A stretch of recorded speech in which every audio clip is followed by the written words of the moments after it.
There's a growing demand for Black filmmakers all over the world. Since June, companies like Netflix and Disney Plus have been promoting Black stories. Series like Dear White People and When They See Us saw major boosts in U.S. demand.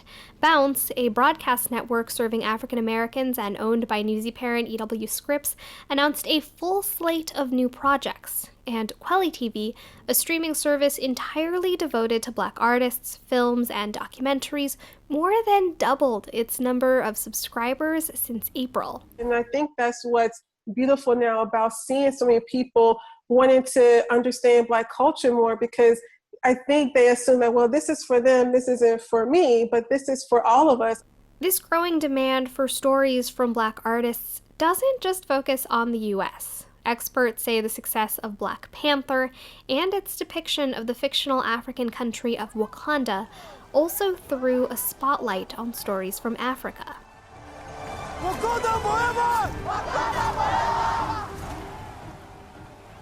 More eyeballs, more scrutiny or focus on the continent as a source of really, really great movies and TV shows. I also think there's a beauty of understanding other cultures, even within our own community. And as a Black American, you know that there are Black people around the world, but we don't really know how they live.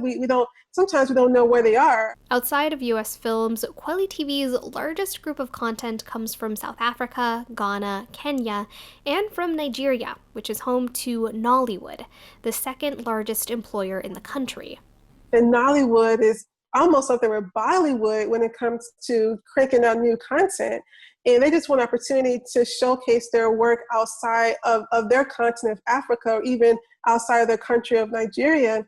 Despite the massive volume of titles and artists from the continent, there's still a struggle to distribute films globally. There's a hustle with the creative economy in Africa right now. The hustle is that they're not funded, they're not supported like Hollywood or the Chinese movie industry or like the Europeans. They have these amazing award-winning titles, but because they don't have a connection with the right distributor, their content won't be seen.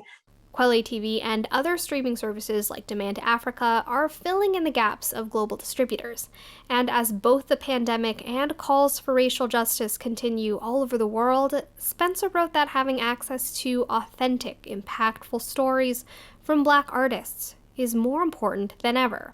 Since we've had this uprising, as I call it, we've had a lot more white people who have come to the platform, and they're subscribing because they want to understand. They're trying to figure out, they're trying to get the missing pieces of history that we're not taught in school about the Black experience. Casey Mendoza, Newsy, Chicago.